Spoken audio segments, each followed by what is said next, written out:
मरने के बाद तुलसी और गंगाजल क्यों रखते हैं मुंह में?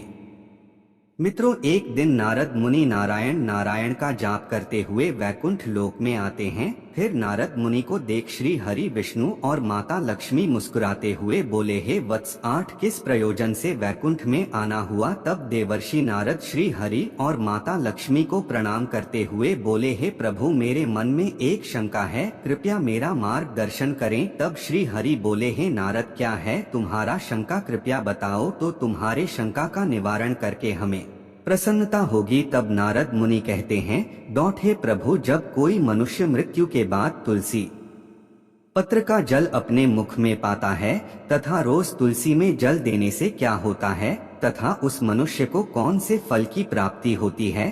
तब श्री हरि कहते हैं, हे नारद, तुमने जो प्रश्न पूछा है वह समस्त मानव जाति के कल्याण हेतु अत्यंत उपयुक्त है। जो भी मनुष्य तुलसी पत्र का जल पाता है वह सौभाग्यशाली होता है। उस व्यक्ति के सारे पाप भी माफ हो जाते हैं और उसे मुक्ति मिल जाती है।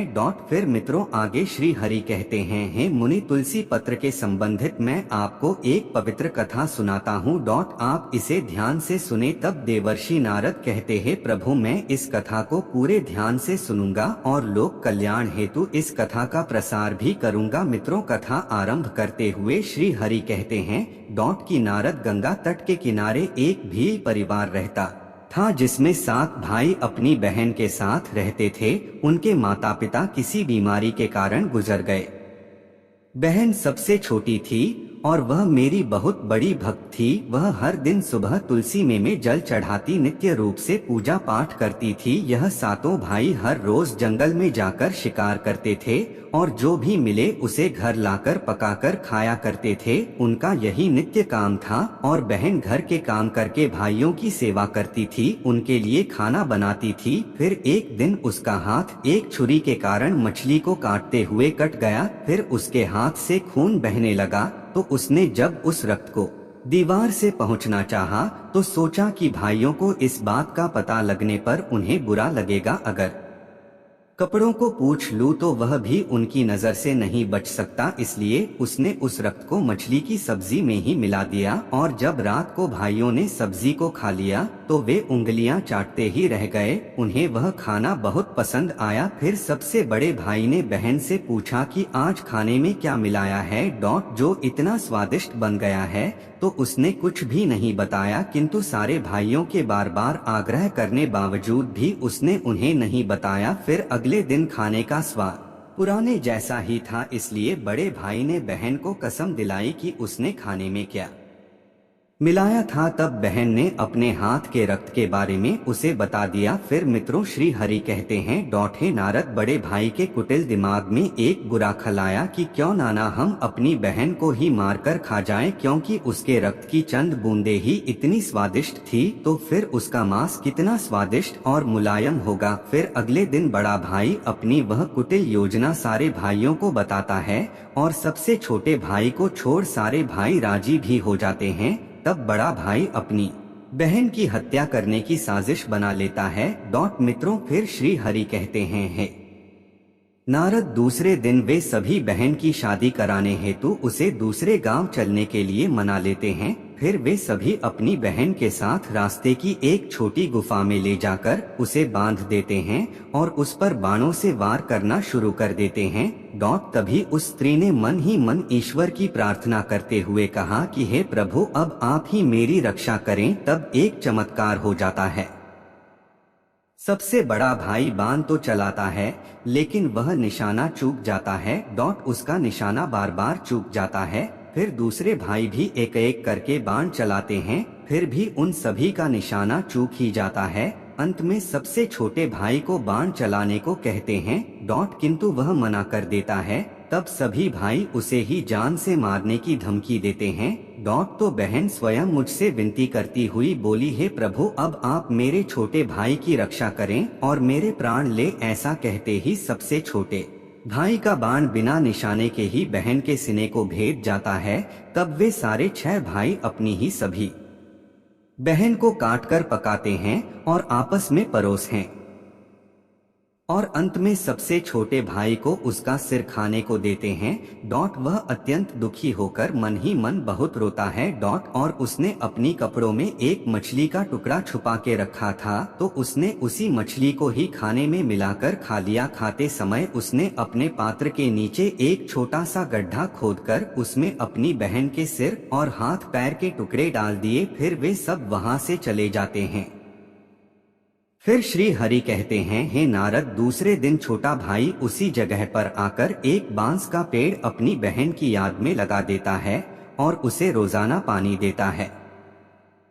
इसी तरह कुछ दिन बीत जाने के बाद एक साधु उस बांस के पास मल मूत्र त्यागने हेतु जाते हैं, तो वहां से आवाज आती है, हे साधु महाराज, आप इस जगह मल का त्याग ना करें। तभी वह साधु आश्चर्य से एक बांस के टुकड़े को काटकर अपने साथ रखते हैं और उसकी एक बांसुरी बना लेते हैं। जब भी वह साधु बांसुरी बजाता तो उसमें से एक स्त्री की सुंदर गाती हुई आवाज आती थी। वह तपस्वी उसी बांसुरी को बजाते हुए अपना जीवन यापन करने लगे। कुछ समय बीतने के बाद वे साधु उसी बड़े भाई के घर गए, तो वह बांसुरी बजने के अलावा वह कहने लगी कि इसी दुष्ट ने मेरी हत्या की है। ऐसा सुनते ही घर से बड़ा भाई भागते हुए आया और उसने उस साधु को अपने द्वार से आगे भगाया। फिर आगे श्री हरि कहते हैं, हे नारद, इसी तरह वह साधु उन 6 भाइयों के द्वार पर जाता है, किंतु वे सभी साधु को वहां से भगा देते हैं। साधु को तब कुछ हद तक यह बात समझ में आ जाती है कि जिस स्त्री की आत्मा इस बांसुरी में रहती है उसका इन लोगों के साथ जरूर कुछ नाता होगा, किंतु बेचारा साधु उन सभी के साथ कुछ भी नहीं कर सकता था। इसलिए वह फिर अंत में 7वें भाई के द्वार पर जाता है। तभी वह बांसुरी कहती है, यही मेरे प्रिय भाई का घर है। मित्रों, फिर जब घर में बैठे दुखी भाई को अपनी बहन की पुकार सुनाई दी तो वह भागते हुए घर से बाहर आता है, किंतु देखने पर वह देखता है कि एक साधु बांसुरी लेकर द्वार पर खड़ा है। तो साधु ने उस भाई को बताया कि यह आवाज इस बांसुरी से आई है। मित्रों, फिर श्री हरि कहते हैं, हे नारद, वह भाई उस साधु से विनती करते हुए उनसे बांसुरी मांगता है। तब वह साधु उस बांसुरी को 7वें भाई को देता है और वह वहां से चला जाता है।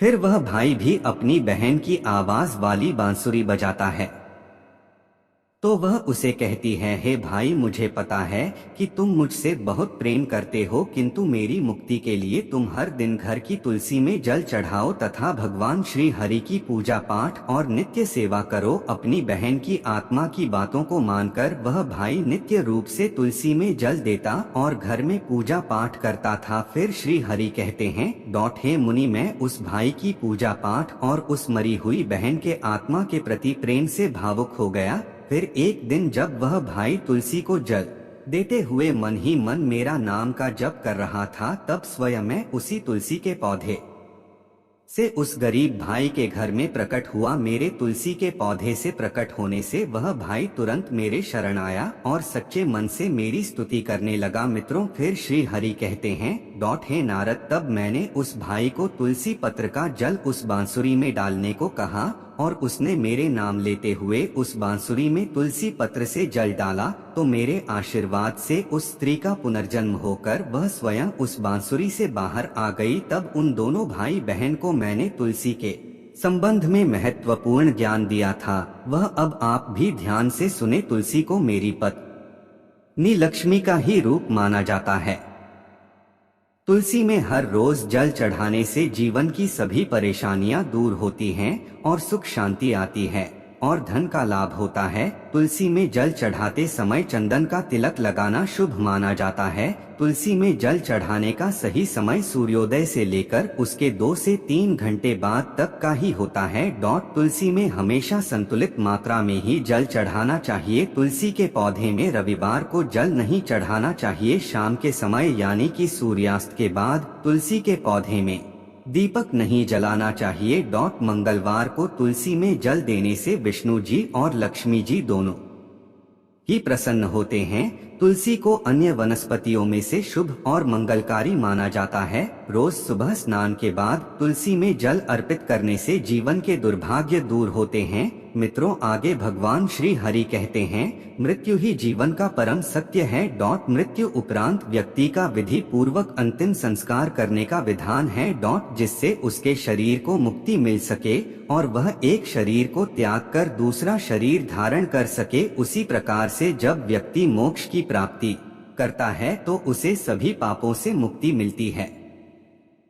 मृत्यु के समय मुंह में गंगाजल डालना चाहिए, जिसका कारण है कि गंगाजल कभी खराब नहीं होता है और कुछ बूंदे ही मृत्यु उपरांत व्यक्ति के लिए मोक्ष के द्वार खोल देंगी। मृत्यु के समय व्यक्ति के मुख में गंगाजल डालने से उसे कई शारीरिक कष्टों से मुक्ति मिल जाती है और आसान मृत्यु मिल जाती है।